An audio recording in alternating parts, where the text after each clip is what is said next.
Hello, welcome to the next lecture. Today we're going to be talking about periodic table of the elements and specifically the metals in that group. Remember the periodic table of element, periods go across, that's the horizontal ones going this way, period, and it's 1 through 7. And then groups go up and down, which is the vertical, and it basically tells you what element is in each scenario, okay? And they all have group names, stuff like that, okay?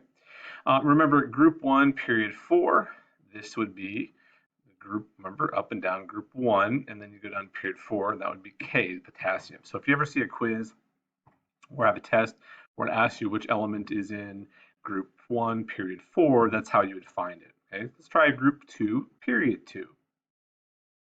Okay, and that's right, that would be beryllium right there. All right, how about group 6, period 6? Couple different ways you can find the period on the left side and go across till you find the cross with the group, which is right here, group 6, period 6, and that would be tungsten. Okay, and a group 18, period 6. So group 18 is way over here on the right, the noble gas family, and you go all the way down to 6, and that is radon. And lastly, let's do group 1, period 7. So first group, period down, that's francium. Okay. I apologize, one more. Group 10, period 4. All right, here we go.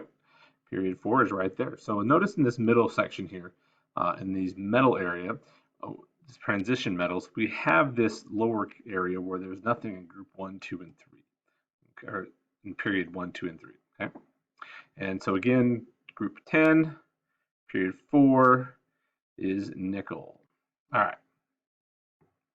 So let's classify the elements. Remember we talked about the 3 different regions last time. Those regions are the metals, and they are shiny elements that conduct heat and electricity well. It's basically the properties that they were given. That's how they arrange them. Then we also have the non-metals. Now these are elements that do not conduct heat or electricity well. All right. And then last of all, we have the metalloids or the semiconductors. Those two terms are used kind of interchangeably. And they are elements that can somewhat conduct heat and electricity, but not well as metals. And it's semiconductors that have allowed us a lot of technology because it's a resistance in electrical charge. And so that's why we use silicon. All right. So those are the 3 major regions that we talk about: metals, non-metals, and metalloids. And today we're going to be talking about metals. There's some further classifications. Remember, again, we can classify them into metals, metallic, semiconductors, and non-metals. If you look at the table, these colors are coordinated. The metals is the largest section. By far, it's around 80% or so of the periodic table of the elements. Blue are all the metals. Metalloid and semiconductors are the smallest, and these are the ones that are arranged on the other side. They alternate on the side of that stair step. There's this bold stair step you can kind of see going down here, and the metalloids or semiconductors on either side, with the exception of aluminum, because we know that's more of a metal. And then non-metals are the purples, the ones on the red, and they follow that same kind of step off and all the way over to our noble gases. We can also classify the elements farther even into families. Remember, families are a vertical group of columns, that elements that have all the same properties. And most of the time, each group, each family is pretty separate. There are some that we can kind of lump together, but you'll notice as we go through that they're pretty, because of that, it's the electrons and stuff. So we'll get to there. But let's talk about metals for today. Metals, what are metals? Well, metals, we need some characteristics to kind of define what they are and what gives them the properties that they have. And one of the first things we talk about is that metals always conduct heat and electricity very well. And they're conductive, which is why we have metal pans, which is why we use copper wire, things of that nature, because they are conductive. Metals are also malleable. Malleable means they can be pounded into sheets. It would be bend. So think of easily bend. You can just move them around relatively easily. They're not brittle. Also, they're ductile, which means you can draw them into wires. Okay, so malleable, you put it into a sheet, and ductile, you stretch it out into a wire. Okay, so those are some characteristics of metals. Let's talk about the first group of metals. The first group called the alkali metals. That is group 1. On the right column right here, we see that in group 1, there are the first elements. Now, hydrogen sits above lithium. However, remember, hydrogen is not a metal, it is a gas. So the top of group 1, even though it's hydrogen with 1 electron, it is grouped in on the right-hand side with the other nonmetals. Okay, it's like the one exception to the rule. But we have it on the left side on group 1 because it has 1 electron, which all of these other ones have 1 electron in the outer shell. They are the most reactive metals, and that's because they have that 1 valence electron. They have that 1 extra electron that sits out there, and they just want to get rid of it. Okay, it's just they can basically get rid of it very easily. They react very violently with water. These are the metals that you drop sodium or potassium into water, it throws sparks and it jumps around and makes a little explosion. And a lot of times we actually have to have it immersed in oil. Otherwise, the moisture in the air can actually cause it to start burning and set off, as you can see in the picture here.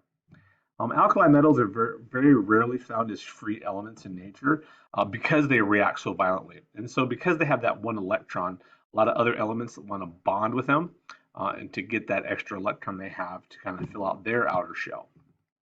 Okay. Generally speaking, the alkali metals are very soft, like butter. And they're called alkali because when you put them in water, they create solutions with very high pH. Remember, a low pH is acidic and a high pH is alkali. And they're called that because they have their base. Okay. All right, and there's alkali metals. And there's a little video here for you to watch that talks about some of the alkali metals. Alkali earth metals are the next group. They are the group 2, family 2. And they're called they have 2 valence electrons. And the reason that it's important to know that they have 2 because they're in the second group. Group 2 has 2 electrons to give up. They want to get rid of those 2 electrons because, again, every atom out there wants a full outer shell. And when you have extra electrons or need some, if you have extra ones, you want to get rid of them. If you don't have extra and you need 1 or 2, you want to grab some. And so alkali earths are also reactive because they have those 2 that other elements want to snag. One of the characteristics they have is that they have bright colors when burned. And a lot of these are typically used in fireworks: magnesium, barium, beryllium. Okay. And they're called earth metals because they're often found in the Earth's crust, and they're relatively easy to get to just by any earth processing. They're there. The next section is that long section that's in the middle, that's the skinny section, and it's called the transition metals. And these metals have a lot of different characteristics about it. Inside there are iron, gold, silver, tin, cobalt, mercury. These also, the transition metals conduct electricity and heat very well. Again, this is where iron is found, gold, things of that nature, which are very conductive. These metals are also usually very shiny, and they're used in wiring and jewelry and things of that nature. You have platinum, gold, silver in there as well. The next group we're talking about is one of the groups that's inset inside the transition metals, and they're called the lanthanides. Now you'll notice up here, lanthanides, all right, they start at 57, 58, and they go this way, and they also, which is right in this area, notice how there's a jump between 57 up to 72, right? And then there's also down here from 89 to 90. So this group down here, which is the next actinides, but the lanthanides, okay, they are very reactive. Okay, and they oxidize very easily in the air, which means they rust very easily. And they're also called rare earth metals. And these are very important for a lot of your high-tech electrical components. Without these lanthanides, these rare earth metals, we would not have a lot of these small, tiny, sophisticated electronic devices that we have. They were called rare not because they're scarce. They're out there all over the place. But it's really, really hard to separate them. It takes lots and lots of processing to get a very, very small amount. Some of the common ones are neodymium, which are these really cool magnets that you can make. There's cerium and samarium are some of the common ones that are in the lanthanides. The next group we talked about are the actinides, are the ones that are below the lanthanides. And again, they belong in this small gap right here. Okay, and they're at the bottom row. They are very radioactive. A lot of the actinides are man-made, and they're also very dense metals. They're very, very heavy for the volume that they have. Uranium, plutonium, things of that nature. And again, you'll know that this is the section where uranium is from, which made plutonium, which is the part of the atomic weapons that we use. They also decay a lot, which means they give off alpha and beta particles, which cause harm through radiation. So these are not very stable elements. If you leave these elements out, they will decay and turn into other elements because they're constantly emitting alpha and beta particles, which is basically protons and neutrons, and that are large enough to do actual harm to the cells in your body. Okay, and those are the metals.